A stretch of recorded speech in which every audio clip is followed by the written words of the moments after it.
আসসালামু আলাইকুম। কি অবস্থা সবার? আশা করি সবাই ভালো আছে। আলহামদুলিল্লাহ আমি অনেক ভালো আছি। তো আজকে মূলত আমরা গুণগত রসায়ন এই চ্যাপ্টারটা ফুললি প্রিপারেশন নিব ভার্সিটি এ ইউনিটের জন্য। যদিও আমরা মূলত হোম টিউটর সিরিজ চালু করছি জাহাঙ্গীরনগর ইউনিভার্সিটির জন্য। তবে আজকে যে এই চ্যাপ্টারটা যেইভাবে তোমাদের যে নোট দিয়ে পড়ানো হবে, এই নোটের বাইরে তোমাদের সম্পূর্ণ ভার্সিটি এ ইউনিট, অর্থাৎ তুমি রাবি এক্সাম দাও বা ঢাবি এক্সাম দাও বা চট্টগ্রাম ইউনিভার্সিটি এক্সাম দাও, যেখানে এক্সাম দাও না কেন, এই নোটটা তোমার জন্য এনাফ। এখান থেকে তোমার কি কি জিনিস পড়তে হবে আমি ইন ডিটেলস তোমাকে বলে দিচ্ছি। আমি এখানে মেনলি কোনো লেকচার দিব না বা তোমাকে পড়াবো না, তোমাকে জাস্ট বুঝাই দিব কোন কোন জায়গা থেকে পড়বা। বস তুমি সেকেন্ড টাইমার, তোমার অনেক বেশি টাইম ওয়েস্ট করা ঠিক হবে না। তো চলো একে একে স্টার্ট করা যাক। ওকে, আচ্ছা, প্রথমে যেটা বলছি, আমাদের পড়াশোনা এখন হচ্ছে কি নিয়ে? মূল কণিকা নিয়ে। তো দেখো, মূল কণিকা মূলত কয় প্রকার? মূল কণিকা মূলত তিন প্রকার: স্থায়ী কণিকা, অস্থায়ী কণিকা আর কম্পোজিট কণিকা। অনেকে ভুল করে যে মূল কণিকা শুধু দুই প্রকার, দেয় স্থায়ী আর অস্থায়ী। এটা আসলে সঠিক নয়, সঠিক হচ্ছে তিন প্রকার। এখন কথা হচ্ছে, স্থায়ী কণিকা থেকে কখনো কোশ্চেন আসবে না, কারণ স্থায়ী কণিকাতে প্রোটন, ইলেকট্রন ও নিউট্রন রয়েছে, তো এর থেকে কখনো কোশ্চেন দেবে না, কারণ স্যাররা জানে তুমি এগুলো পারো।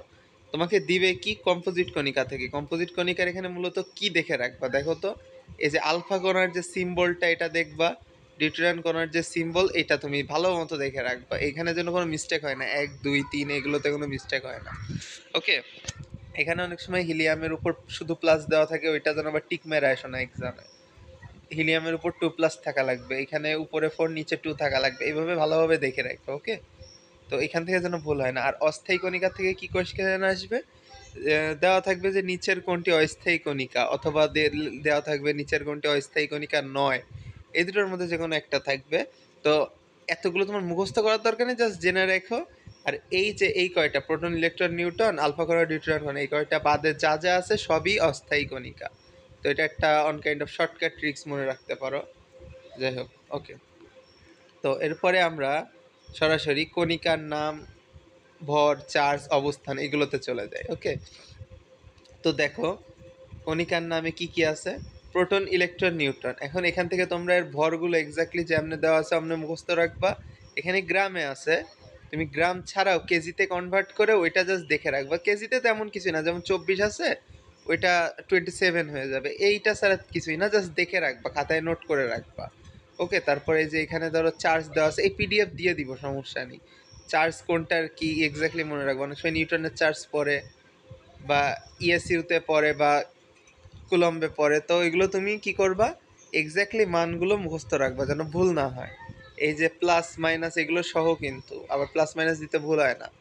আর এর অবস্থান খুব একটা ইম্পর্টেন্ট না, তাও দেখে রাখো। এটা নিউক্লিয়াসে অবস্থান করে প্রোটন, ইলেকট্রন কক্ষপথে, আবার নিউট্রন নিউক্লিয়াসে অবস্থান করে। এটা তেমন কিছুই না, এটা জেনে রাখলেই হচ্ছে। তো এখানে একটা ইম্পর্টেন্ট জিনিস আছে, খুব যে ইম্পর্টেন্ট তা না, বাট চলে। তো দেখি, ধরো একটা পরমাণু সোডিয়াম। ওকে, তো সোডিয়ামের পারমাণবিক সংখ্যা কত? 11। তো আমি কি করলাম? বাম দিকের নিচে পারমাণবিক সংখ্যা বসালাম। এর ভর সংখ্যা কত? 23। তো আমি বাম দিকের উপরে এর ভর সংখ্যা বসালাম। আর এর ধরো এটা ধরো চার্জিত, তাহলে কি সোডিয়াম প্লাস, তাহলে চার্জেরই কি হবে? ডান দিকের উপরে। আর এইটা কত অণু আছে এখানে, বা এর পরমাণুর সংখ্যা কত? একটাই, তাই না? এই যেখানে নিচে নিচের ডান দিকে আমি 1 বসালাম। তো এইটাই আর কি এখানে বুঝাইছে যে এমনি লিখতে হয় একটা পরমাণু। আর মূলত এখানে কি, দাঁড়াও, যে নিউট্রন সংখ্যা a-z, অর্থাৎ এই যে এ থেকে জেড কে বিয়োগ দিলে, অর্থাৎ ভর সংখ্যা থেকে পারমাণবিক সংখ্যা বিয়োগ দিলে যেটা হবে, ওইটাই কি আমাদের নিউট্রন সংখ্যা। তো এখানে একটা কোয়েশ্চেন দেখো, কোনো পরমাণুর অ্যাটমিক নাম্বার 5 হলে ভর সংখ্যা 11 হলে মৌলটির প্রোটন সংখ্যা কত? এখন তুমি জানো অ্যাটমিক নাম্বার আর প্রোটন সংখ্যা দুইটা কিন্তু সেম কথা। তো এখানে দেখো অ্যাটমিক নাম্বার আর প্রোটন সংখ্যা দুইটা কি সেম, অর্থাৎ এখানে অ্যাটমিক নাম্বার যত, প্রোটন সংখ্যা ঠিক তত, এবং অ্যান্সার ঠিক ওইটাই হবে। ওকে, আশা করি বোঝা গেছে। তো এই পেজ ডান। এখন দেখো, কোন মৌলের ইলেকট্রন সংখ্যার তুলনায় নিউট্রন সংখ্যা বেশি আছে, সরি, কোন মৌলের ইলেকট্রন সংখ্যার তুলনায় নিউট্রন সংখ্যা বেশি আছে। এই টাইপের কোয়েশ্চেনের ক্ষেত্রে ঘাবড়াই যাওয়ার দরকার নেই, মাথা ঠান্ডা করে জাস্ট দেখবা। দেখো আমি বুঝাই, জাস্ট কিছু করবা না, তুমি দেখবা এখানে কত আছে অক্সিজেনের। এখানে কিন্তু ইলেকট্রন সংখ্যা বলছে, আগে ইলেকট্রন সংখ্যা বের করবো। আগে বলো অক্সিজেনের পারমাণবিক সংখ্যা কত? নিশ্চয়ই 8। ওকে, এখন এখানে কত আছে? -2 আছে। আমি কিন্তু ইলেকট্রন সংখ্যা বের করব, তার জন্য আগে আমার পারমাণবিক সংখ্যা লাগবে। তো 8 -2 আছে, তো -2টাকে আমি এখানে +2 আকারে লিখবো, অর্থাৎ এখানে যে চিহ্ন থাকবে তার বিপরীত চিহ্ন দিয়ে লিখবো ইলেকট্রন সংখ্যা বের করার সময়। তাহলে এখানে ইলেকট্রন আছে কয়টা? 10টা। ওকে, তো এর নিউটন সংখ্যা কত? বলছিলাম যে উপরটার থেকে নিচটা বিয়োগ দিতে হবে, বাম হাতের। তো পারমাণবিক সংখ্যা 8 আর এর ভর সংখ্যা কত? 16। তাহলে 16 বিয়োগ 8 কত হয়? 8। তাহলে দেখো নিউটন সংখ্যা কি বেশি আছে? নাই, নিউটন সংখ্যা কম, তাহলে তো হচ্ছে না। তো নিউটন সংখ্যা যেহেতু কম এবং হচ্ছে না, তাহলে এটা বাদ। এবার আসে সোডিয়ামের ব্যাপার। সোডিয়ামে দেখো কত? পারমাণবিক সংখ্যা 11 আর এখানে আছে প্লাস, অর্থাৎ +1। তো আমি কি বলছিলাম, চিহ্ন যেটা থাকবে তার বিপরীতটা দিয়ে, মানে তার বিপরীত চিহ্ন দিতে হবে। প্লাস আছে, -1 দিলাম, কত হলো? 10। ওকে, আর এর নিউটন সংখ্যা কত? উপরে 23, নিচে 11, তাহলে কত হয়? 12। তাহলে দেখো 12 কিন্তু অবশ্যই 10-এর থেকে বড়, অর্থাৎ নিউটন সংখ্যা বেশি আছে। তাহলে অ্যান্সার কি হবে? সোডিয়াম হবে। বোঝা গেছে? ওকে, ডান।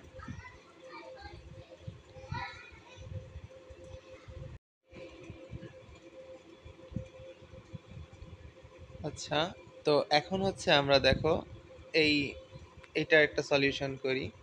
কি বলছে? বলছে ফসফরাসের একটা সংকেত দিছে অণুর, এর হচ্ছে 15টি অণুর নিউটন সংখ্যা কত এটা নির্ণয় করতে বলছে। তো এটা তুমি একটি করে বের করতে পারবা আর কি, নিউটন সংখ্যা বের করতে বলছে। এটা আমি বলতেছি না, এই টাইপের ম্যাথ কিন্তু প্রচুর পড়ে। ঢাবিতে বেশি পড়তে দেখা যায়, ঢাবিতে সচরাচর পড়ে না, বাট তাও শিখে রেখে যাও যদি পড়ে। ওকে, এ সালফারেটটাও আছে সেম ভাবে, এটাও কমপ্লিট করে যাও। আচ্ছা, এখানে বলছে কোন মৌলের আপেক্ষিক চার্জ +1 এবং ইলেকট্রন সংখ্যা 18 হলে মৌলটির পারমাণবিক সংখ্যা কত? এখন এটা একটু ক্রিটিক্যাল আছে, এটা তোমাকে বুঝতে হবে। খুব যে ক্রিটিক্যাল তা না, বাট তুমি বুঝতে পারবা। আচ্ছা, বলছে যে মৌলটির পারমাণবিক সংখ্যা কত চাইছে। এখন ইলেকট্রন সংখ্যা আছে কত? 18, রাইট? তো ইলেকট্রন সংখ্যা যখন 18টা আছে, তাহলে তোমাকে একটা কথা বুঝতে হবে যে আমি তোমাকে প্লাস চার্জ কত? 1। তো আমি তোমাকে ওই সময় প্রথম দিকে শিখাইছিলাম যে, যেমন ওই যে অক্সিজেন 2- ছিল, তখন আমি কি বলছিলাম? আগে পারমাণবিক সংখ্যা নিব, পারমাণবিক সংখ্যা নিয়ে প্লাস এখানে যেটা থাকবে ওটা প্লাস সাইন দিয়ে 2। তাহলে কি 8 + 2 = 10। এই 10টা কি? সরি, এই যে 8 + 2 = 10। এই 10টা আমি কি বলছিলাম? এই 10টা আমি বলছিলাম ইলেকট্রনের সংখ্যা। মনে আছে আশা করি। তো এখানেও সেম, প্রথমে কি? পারমাণবিক সংখ্যা, সরি, প্রথমে কি? পারমাণবিক সংখ্যা, অর্থাৎ পি প্লাস বা মাইনাস যেটাই হোক, এখানে যে চার্জ ওইটা, তাহলে 1। তাহলে 1 এখানে প্লাস আকারে আছে, তাই তো? তাহলে আমি কি আকারে দিব? তাহলে আমি এখানে হচ্ছে তোমার মাইনাস আকারে দিব, অর্থাৎ সরি, অর্থাৎ পি -1 = কত? 18। এইভাবে দিলাম। এখানে যে -1 আছে, -1টা ওই পাশে গেলে পি = 19 হয়ে যাবে। কথা বোঝা গেছে? তো পারমাণবিক সংখ্যা কত হচ্ছে তাহলে? পারমাণবিক সংখ্যা হচ্ছে 19। অ্যান্সার বোঝা গেছে? আশা করি বোঝা গেছে। তো এটা একটু ক্রিটিক্যাল, এই জন্যই করে দিচ্ছি। যেগুলো যেগুলো ক্রিটিক্যাল ওইগুলো জাস্ট করে দিচ্ছি, আর বাদ বাকিগুলো তোমাকে বোঝাই দিচ্ছি। বিকজ তোমার এত টাইম নেই তুমি বসে বসে সব করবা। ক্লাস করার থেকে বেটার হয় তুমি এগুলো পিডিএফ আমি দিয়ে দিব, এগুলো জাস্ট প্রিন্ট করে নিয়ে সুন্দরভাবে একদম ঠোঁটস্থ করে ফেলবা। যত যত ম্যাথ আছে এইখানে, যত যত থিওরি আছে, সব একদম মুখস্থ করে ফেলবা। ওকে, এরপর দেখো মোট ইলেকট্রন এবং যোজন ইলেকট্রন নির্ণয়। এগুলো তোমরা আগেই করছো আমি জানি, কারণ এগুলো সব থেকে বেসিক জিনিস। তো এখানে কিছু উদাহরণ আছে, এগুলো বেশ বেশি বেশি আসে পরীক্ষায়, তো এগুলো ভালো করে করবা। ওকে, আচ্ছা, কিছু কণিকা সমূহ, এগুলো একদম মুখস্থ করে যাইতে হবে, এগুলো কোনো ছাড় নাই। এই সিম্বল সহ, আমি কিন্তু বারবার বলতেছি, সিম্বল বাদে মুখস্থ করাই যাবে না, সিম্বল সহ মুখস্থ করে ফেলতে হবে। এই যে এখানে যা যা জিনিস আছে সিম্বল সহ মুখস্থ করে যাবা। ওকে, আমি আর ব্যাখ্যা করলাম না। তো এরপরে দেখো ক্ষয় নির্গত উৎপন্ন বের শব্দ উল্লেখ থাকলে সমীকরণের ডান পাশে যোগ করতে হবে। এই জিনিসটা কি আমি একটু পরে বুঝাই বলতেছি। আচ্ছা দেখো কি বলছে, বেরিলিয়াম পরমাণু হতে একটি বিটা কণা নির্গত হলে কোন পরমাণুতে পরিণত হয়। এখন দেখো এখানে একটা কথা বলে দিছে, ক্ষয় নির্গত উৎপন্ন বের শব্দ উল্লেখ থাকলে সমীকরণের কোন পাশে যুক্ত হবে, ডান পাশে যুক্ত হবে। এখানে দেখো এখানে কিন্তু একটা কথা বলা আছে যে নির্গত, এই যে শব্দটা কি পাইছো নির্গত শব্দ, ওইটা একটা শর্টকাট ট্রিক আর কি। নির্গত এই শব্দটা যখন পাইছো তখন তুমি বুঝতে পারতেছো যে কোন পরমাণুতে পরিণত হয় যখন চাইছে। তো আমি আগে বেরিলিয়ামের মূল যে পরমাণুটা অর্থাৎ 4 এটা আমি বসালাম। ওকে, বসায় এবার ডান পাশে আমি এই যে বিটা বিটা কণা নির্গত হয়েছে, তো বিটা কণার সিম্বলটা আমি ডান পাশে দিলাম। দিয়ে এবার আমি হচ্ছে পরিমাপ করব সব কিছু, যে কীভাবে করলে অ্যাডজাস্ট হবে। এখানে যদি বোরনের জায়গায় যদি 5 থাকে, অর্থাৎ মানে 5 - 1 মিলে 4 হয়ে যাচ্ছে। তো আমি জাস্ট এখানে ব্যালেন্স করলাম, এটা ছাড়া আর কিছুই। তো বুঝতে পারছো আশা করি। ওকে, আচ্ছা এবার দেখো, নাইট্রোজেন হতে অক্সিজেনে পরিণত করতে হলে কোন কণা উৎপন্ন হয়। তুমি বুঝতে পারতেছো এখানে কি একটা বেড়ে গেছে, অর্থাৎ আমি তো বলছি যে নির্গত হওয়ার ক্ষেত্রে বা উৎপন্নর ক্ষেত্রে যে এখানে কিন্তু দেওয়া ছিল উৎপন্ন শব্দটি উল্লেখ থাকলে সমীকরণের ডান পাশে যুক্ত করতে হয়। সমীকরণের ডান পাশে এখন তুমি বিটা যুক্ত করলে কেবল মাইনাস হয়ে যাচ্ছে।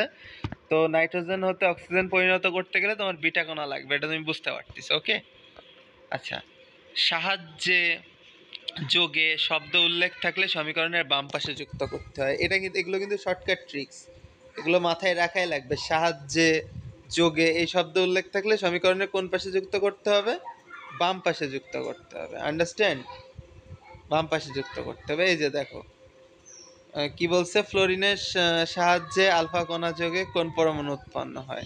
এই যে যোগে, সাহায্যে বা যোগে, যোগে কথাটা আছে, তাহলে আমি কি বাম পাশে যুক্ত করবো। তো এগুলো তোমরা এমনি বুঝবা, এগুলো নিয়ে মাথা ঘামানোর দরকার নেই। মাথা ঘামানোর বিষয় এটা একটা আছে, এমসিকিউটা পরে দেখো কি বলছে এখানে, এ থেকে বি তে রূপান্তরিত হয়েছে, বি থেকে সি তে, সি থেকে ডি তে। এই পর্যায়ে তোমার ধরো আলফা কণা নির্গত হয়েছে, বিটা কণা নির্গত হয়েছে, গামা কণা নির্গত হয়েছে। ওকে, হলে নিচের কোনটি সঠিক।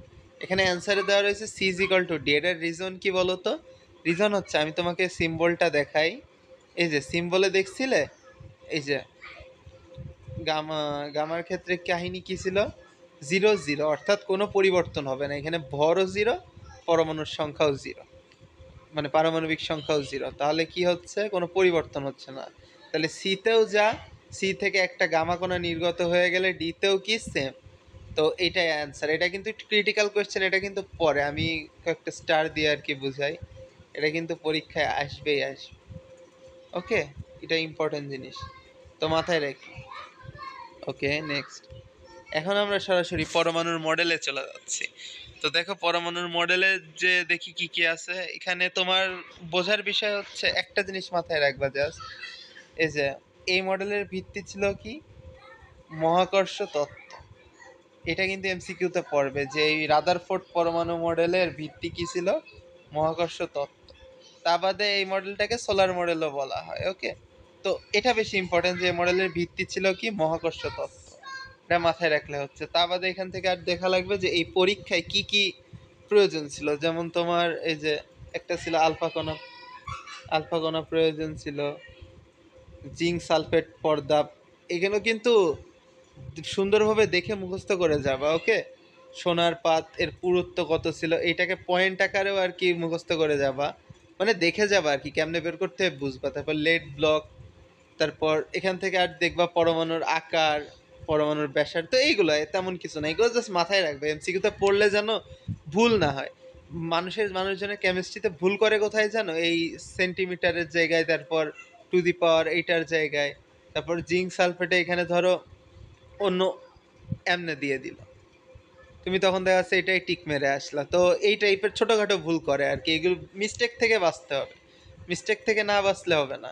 ওকে, বোর পরমাণু মডেলে আমি কি দেখব, বোর পরমাণু মডেলে তেমন কিছু দেখার দরকার নেই। এখানে হচ্ছে তোমার এই মডেলের ভিত্তি কে ছিল কোয়ান্টাম তত্ত্ব। ওইখানে আমি কি দেখলাম, মহাকর্ষ তত্ত্ব, আর এখানে কি কোয়ান্টাম তত্ত্ব। ওকে, এটা কিন্তু মাস্ট। এবার দেখো কৌণিক ভরবেগ কি, mvr is equal two nh/2 পাই। পরীক্ষায় যদি আসে তৃতীয় শক্তি স্তরে কৌণিক ভরবেগ কত, কারণ n এর জায়গায় জাস্ট 3 বসাবো। যদি বলে দ্বিতীয় শক্তি স্তরে কৌণিক ভরবেগ কত, তাহলে n এর জায়গায় 2 বসাবো। এখন 2 বসাইলে ধরো এমনি 2h/2 হলো, সেক্ষেত্রে কিন্তু 2 কাটা হয়ে যায়, তখন শুধু h/পাই থাকে, তাহলে mvr ইজ ইকাল টু h/পাই হয়। এ ধরনের ট্রিক খাটায় আর কি কোয়েশ্চেন আসে, তোমার বুঝে নিতে হবে। এইচ এর মানটা সুন্দরভাবে মুখস্থ করে যাবা, এইচ এর মানে কোনো মাপ নাই, সুন্দরভাবে মুখস্থ করে যাইতে হবে। এরপরে ব্যাসার্ধর, এটা হচ্ছে একটা শর্টকাট সূত্র, এটা খুব একটা না জানলেও চলবে। নিচের এইটা জেনে রেখো, ওকে, এটা বেশি ইম্পর্টেন্ট। শক্তির ক্ষেত্রে আর কি এই যে নিচের এই সূত্র, মানে সমানুপাতিক সম্পর্ক দিয়ে যে শক্তি সমানুপাতিক 1/n, এটা জাস্ট মনে রাখলে হচ্ছে, এটা দিয়ে ছোটখাটো ম্যাথ থাকবে। যেমন তৃতীয় শক্তি স্তরে, এখানে এন দ্বারা কিন্তু শক্তি স্তর বোঝাচ্ছে, তো তৃতীয় শক্তি স্তরে ব্যাসার্ধ কি, আর আচ্ছা এখানে r2 দিছে, ওকে আচ্ছা ব্যাপার না। তো এটা ইজ ইকাল টু 9r, যেহেতু এই যে সমানুপাতিক সম্পর্ক, এই যে দেখো সমানুপাতিক সম্পর্ক স্কোয়ারের সাথে, আর এর সাথে কি ব্যস্তানুপাতিক সম্পর্ক। ওকে, এটা বুঝতে পারবা তোমরা। শক্তি স্তরের সংখ্যাই হবে পূর্ণ কম্পাঙ্কের সংখ্যা, এটা মাথায় রেখো।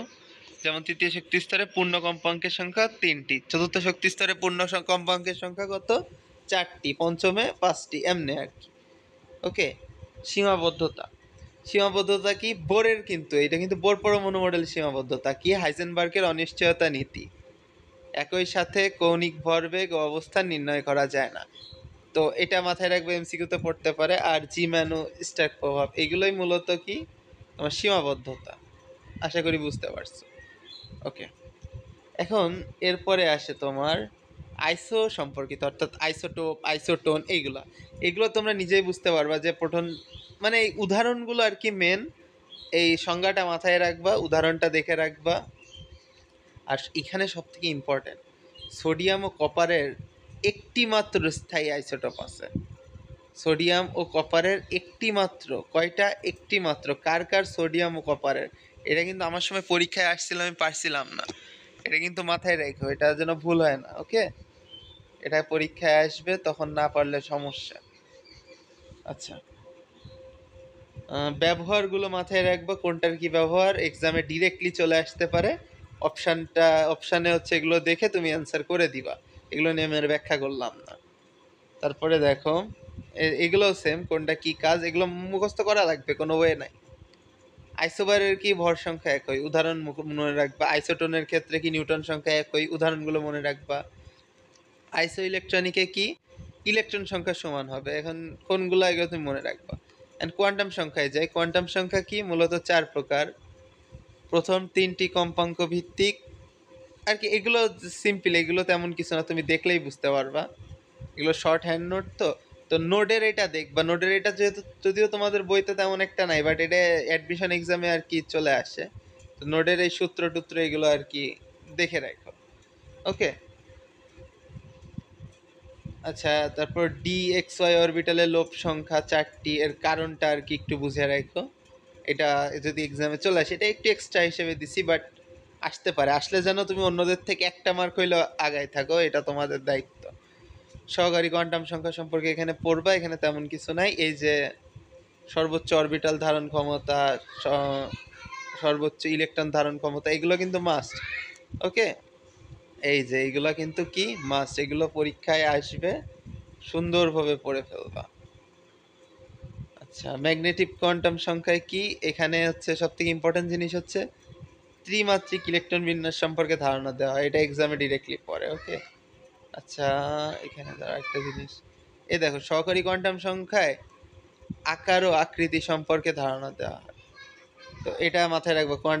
সহকারী কোয়ান্টাম সংখ্যায় কি সম্পর্কে ধারণা দেওয়া হয়, এটা ইম্পর্টেন্ট। আর এখানে দেখি তোমার এখানেও আর কি আকার আকৃতি সম্পর্কে জানা যায়, এটাই। তো এখানে হচ্ছে আর কি দ্বিতীয় সহকারীতে তুমি আকৃতি সম্পর্কে বুঝবা, আর প্রধানে আকার সম্পর্কে, এইটা আর কি মাথায় রেখা।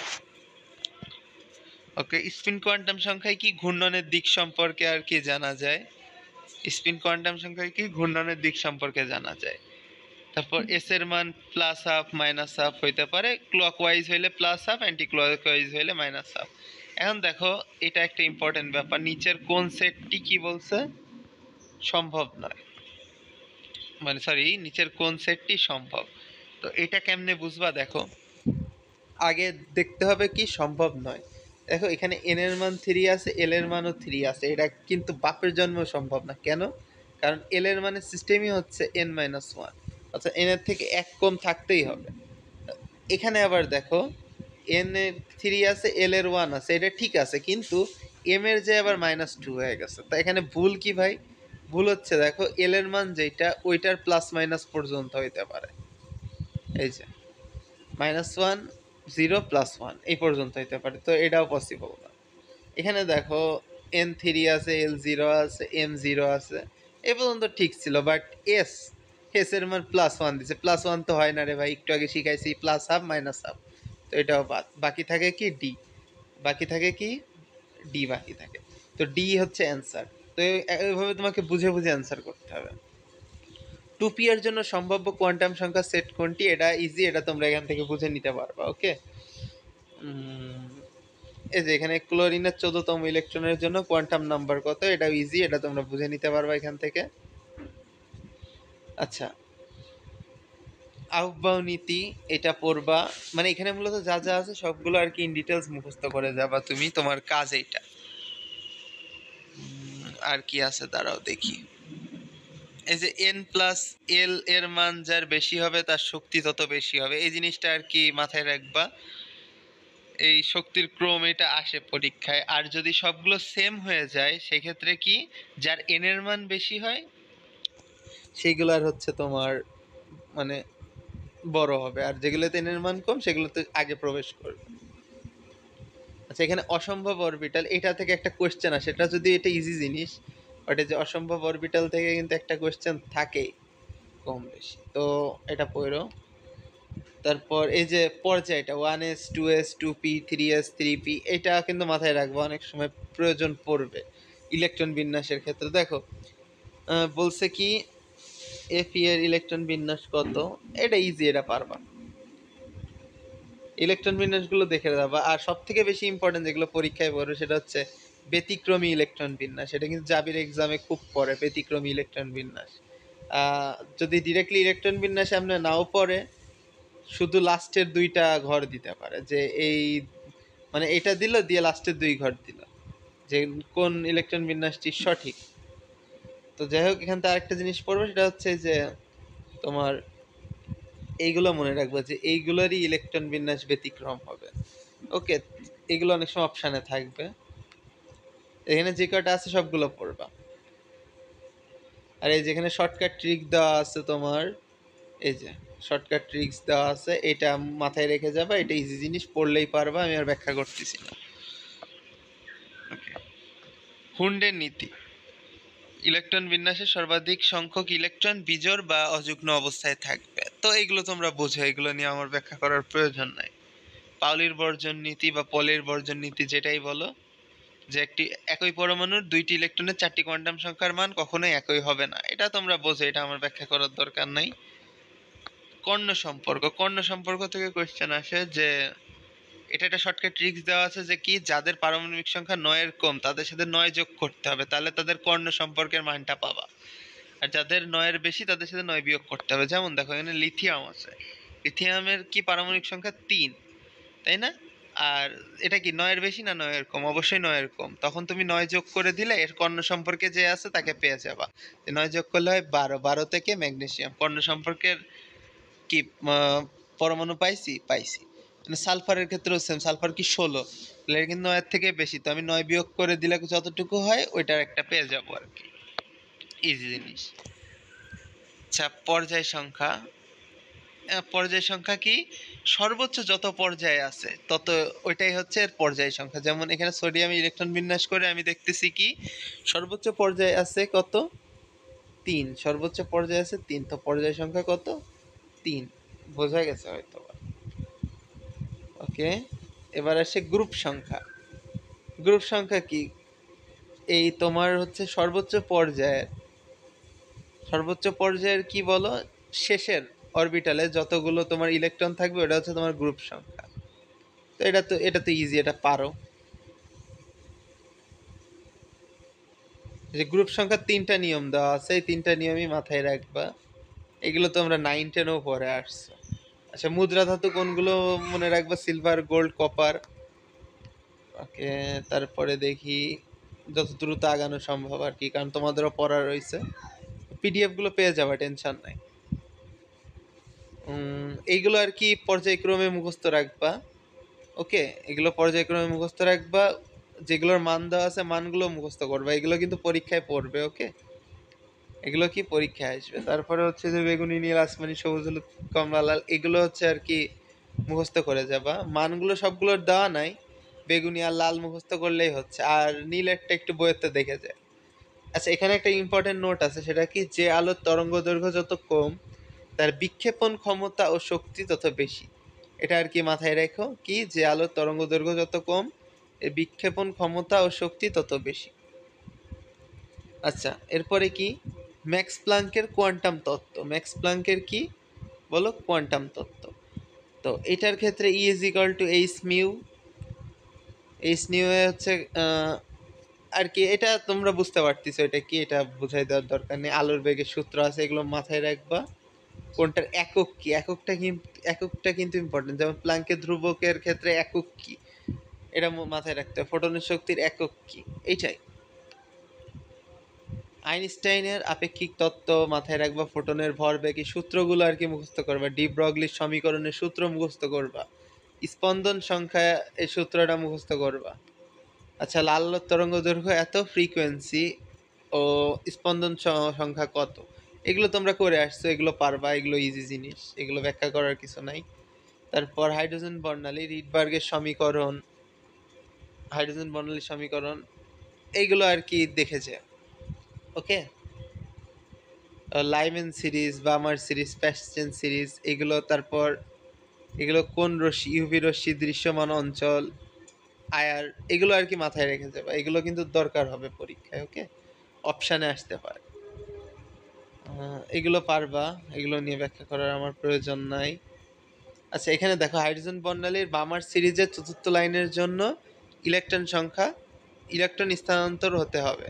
তো এখন কথা হচ্ছে যে এখানে যখন লাইন বলবে, ওকে, তখন সিরিজ নাম্বারের সাথে লাইনটা যোগ করে দিবা। এই দেখো, সিরিজ নাম্বারের সাথে আমি কি করছি, লাইন সংখ্যা যোগ করে দিছি। সিরিজ নাম্বারের সাথে কি করছি, লাইন সংখ্যা যোগ করে দিছি। হাইড্রোজেন বর্ণালীর বামার সিরিজের সর্বোচ্চ তরঙ্গ দৈর্ঘ্য কত? তো এগুলো সর্বোচ্চ তরঙ্গ দৈর্ঘ্যের ক্ষেত্রে সিস্টেম কি, তোমার এখানে যে সিরিজটা থাকবে ওই সিরিজের সাথে এক যুক্ত করে দিবা। ওকে, যেমন এখানে কি বামার সিরিজ ছিল, বামার সিরিজ মানে কত, 2, এক যোগ করলে হয় 3, এই যে 3, N2 কি 3, এটা ইজি। আর যদি বলে সর্বনিম্ন, তাহলে N2 হবে, ওয়েট, সর্বোচ্চ সর্বনিম্ন বললে হবে কি, N2 কি হবে, ইনফিনিটি হবে। এটা বুঝতে পারতিস, এটা নিয়ে ব্যাখ্যা করার দরকার নাই। শিক্ষা পরীক্ষার বর্ণগুলো মুখস্থ করে যাইবা। শিক্ষা পরীক্ষায় কারা বর্ণ দেয় না, এগুলো মুখস্থ করে যাবা। ইউভি রশ্মির ব্যবহার, ইউভি রশ্মির 3টা ব্যবহার খুব সুন্দরভাবে মুখস্থ করে যাবা। ওকে, ওকে, এখানে তেমন কিছু নাই, এগুলো জাস্ট দেখে যাবা। আর রশ্মির ব্যবহার, এগুলো তো বোঝানোর মতো কিছু নাই। দ্রাব্যতার ক্ষেত্রে এককটা কিন্তু খুবই ইম্পর্টেন্ট। ওকে, দ্রাব্যতার 2টা একক ইম্পর্টেন্ট। পরীক্ষায় জাবির এক্সামে দেখা যায় অনেক সময় বহু নির্বাচনীমূলক পরীক্ষা আসে, যেমন 1 ও 2, 2 ও 3, 1, 2, 3, তো এগুলোর ক্ষেত্রে এটা কাজে লাগবে। এখানে একটা ম্যাথ আছে, ম্যাথটা ইজি, তোমরা তোমাদের একাডেমিকে করছো, তো আমি আর দেখালাম না। আচ্ছা, তাপমাত্রা 2 টাইপের হয়, তাপ উৎপাদী, তাপ হারি। ওকে, তো তাপ উৎপত্তির ক্ষেত্রে তাপমাত্রা কি, দ্রাব্যতার ব্যস্তানুপাতিক সম্পর্ক, আর তাপ হারির ক্ষেত্রে দ্রাব্যতার সমানুপাতিক সম্পর্ক। ওকে, এগুলো এখানে যা যা আছে এগুলো পড়লে হচ্ছে, এগুলো তেমন কিছু না। এখানে সবকিছু মিস দিবা না কিছু।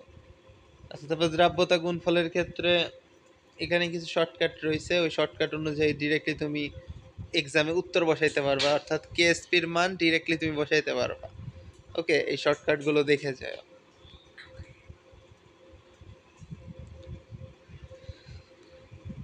আচ্ছা, এখানে একটা ম্যাথ আছে, এটা দেখে যাও। আর এই যে এটা ইম্পর্টেন্ট, কখন পদক্ষেপ পড়বে কখন পদক্ষেপ পড়বে না। ওকে, এটা কিন্তু খুবই গুরুত্বপূর্ণ। আর আয়ন শনাক্তকরণের ক্ষেত্রে দেখো, এখানে আছে কপার আছে, ফেরাস আছে, ফেরিক, অ্যামোনিয়া, এগুলো আছে। আচ্ছা, এগুলো জাস্ট দেখে গেলে হচ্ছে, এগুলো তেমন হ্যাঁ ইম্পর্টেন্ট, অবশ্যই ইম্পর্টেন্ট, বাট খুব যে গুরুত্ব সহকারে দেখতে হবে এমন না। কয়েকটা বেশি আসে, যেমন সোডিয়াম আসে, এখানে অ্যামোনিয়া আসে, এগুলোই আর কি। তারপর আংশিক পাতনের এই বিষয়গুলো দেখলে হচ্ছে সংজ্ঞা, ঊর্ধ্বপাতন পদার্থ, দ্রাবক নিষ্কাশন, বিকারক, এই বিষয়গুলো দেখলে আর কি তেমন কিছু নেই। ওকে, তো এর মধ্যে আমরা চ্যাপ্টার 2 কমপ্লিট করছি। আমি একটা কথা বলতেছি, সেটা হচ্ছে যে এখানে তোমার পিডিএফে যা আছে এর বাইরে একটা লাইনও পরীক্ষা আসবে না, আমি আবারও বলতেছি। তো আর বিশেষ করে যে এ ইউনিটের জন্য আর কি, তুমি যদি এ ইউনিট প্রিপারেশন নিয়ে থাকো তো এর বাইরে একটা লাইনও আসবে না। আর তা বাদে আপনি ভার্সিটি এ ইউনিট প্রিপারেশনের ক্ষেত্রেও ঠিক আছে, কোনো সমস্যা নেই, এগুলোই এনাফ। তো আমি এই পিডিএফটা তোমাকে হচ্ছে দিয়ে দিব, ডেসক্রিপশন বক্সে দেওয়া থাকবে, বা ডেসক্রিপশন বক্সে না পাইলেও তুমি ফেসবুক গ্রুপে পেয়ে যাবা। তো এটা নিয়ে টেনশন করতে হবে না, মেসেঞ্জার গ্রুপেও পেয়ে যাবা। তো মেসেঞ্জার গ্রুপে কানেক্ট হয়ে যাও, আর এভাবে হচ্ছে আমরা প্রতিদিন আর কি ক্লাসগুলো দিব।